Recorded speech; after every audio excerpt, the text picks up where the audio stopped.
দৌলতদিয়া পাটুরিয়া নৌরুটের দৌলতদিয়া প্রান্তে দুইবার বাস ডুবির ঘটনার পর থেকে মহাসড়ক ও ফেরিঘাটের সংযোগ সড়কে যাত্রী পারাপারে সতর্কতার ব্যবস্থা নেওয়া হয়েছে। রাজবাড়ীর হাইওয়ে পুলিশ, জেলা পুলিশ সহ মহাসড়ক ফেরিঘাট এলাকায় দুর্ঘটনা কমাতে তারা দিনরাত কাজ করছেন। রাজবাড়ীর আহলাদী হাইওয়ে থানা পুলিশ কর্মকর্তারা মহাসড়কে গতিরোধক মেশিন ব্যবহার করে ফিটনেসবিহীন গাড়ি চেকিং করার কাজে নিয়োজিত আছেন। সেই সাথে দৌলতদিয়া বিআইডব্লিউটিসি ঘাট কর্তৃপক্ষ ফেরিঘাট এলাকায় মাইকিং করে ঘাট দিয়ে চলাচলরত দূরপাল্লার যানবাহনের যাত্রীদের নদী পার হতে সতর্কতার নির্দেশ দিচ্ছেন।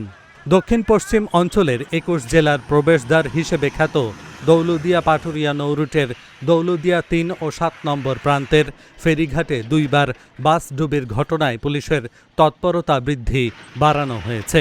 দৌলতদিয়া ঘাট প্রান্তের মহাসড়ক দিয়ে প্রতি সপ্তাহে প্রায় ২,০০০ দূরপাল্লার যাত্রীবাহী বাস চলাচল করছে বলে জানিয়েছে দৌলতদিয়া বিআইডব্লিউটিসি। দুর্ঘটনায় সেটা যে কোনো কারণে ঘটতে পারে, বাট আমরা দুর্ঘটনার প্রতিরোধে আমরা কি ব্যবস্থা নিচ্ছি এটাই হচ্ছে মূল বিষয়। যেহেতু আমরা হাইওয়েতে কাজ করি, হাইওয়ে পুলিশের পক্ষ থেকে আমরা নিয়মিত চেকপোস্ট এবং টহল ডিউটির মাধ্যমে আমরা এই যেসব গাড়ির ফিটনেসের সমস্যা, গাড়ির কাগজপত্রের সমস্যা, ড্রাইভিং এর সমস্যা, এই ধরনের বিষয়ে আমরা কাজ করি এবং একই সাথে আমরা প্রসিকিউশন দাখিল করি।